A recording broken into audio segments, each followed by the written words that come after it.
Hello बच्चों, let's read the question. Find the equation of a line which passes through the point 22, -6 and is such that the intercept on x-axis exceeds the intercept on y-axis by 5. अब इस सवाल में सबसे पहले हम जानते हैं अपने की कॉन्सेप्ट के बारे में. की कॉन्सेप्ट हमारे पास यहाँ पे होगा इक्वेशन ऑफ अ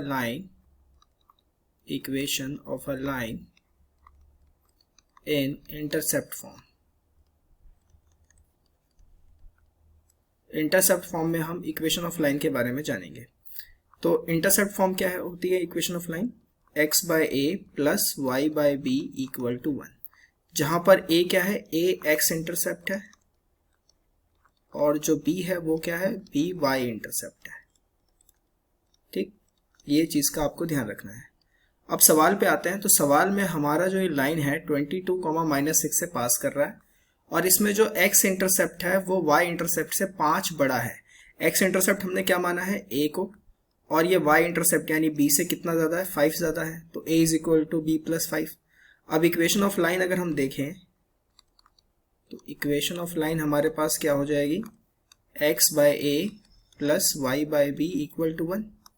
a की जगह पे हम क्या रख लेते हैं? b plus 5. y की जगह पे क्या रख लेते हैं? b की जगह पे b ही रखेंगे. अब ये कहां से पास कर रहा है? Since it passes through 22, -6. Since it passes through 22, -6. तो हमारे पास x की जगह पे क्या रखना है? 22 by b plus 5 -6 by b equal to 1. अगर मैं एलसीएम ले लूँ तो मेरे पास कितना आएगा? 22b माइनस का 6 b plus 5 equals to b into b plus 5. Solve कर लेते हैं. 22b माइनस का 6b माइनस 30 बराबर b स्क्वायर प्लस 5b. तो हमारे पास आया b स्क्वायर प्लस 5b बराबर में 16b माइनस का 30. तो ये आया b स्क्वायर. 5b से 16b गया तो माइनस का 11b प्लस 30 इक्वल टू 0. 6 और 5 इसके फैक्टर बन जाएंगे, b माइनस 6 और b माइनस 5.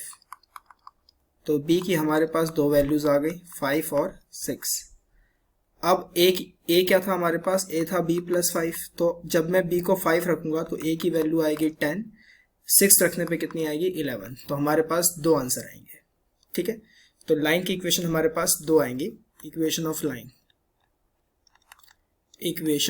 लाइन क्या बनेगा? x बाय a पहले हमने कितना रखा है? 10 प्लस y बाय बी 5 पे. इसको अगर सॉल्व कर लें एलसीएम लेके तो ये मेरे पास आता है x प्लस 2y बराबर 10.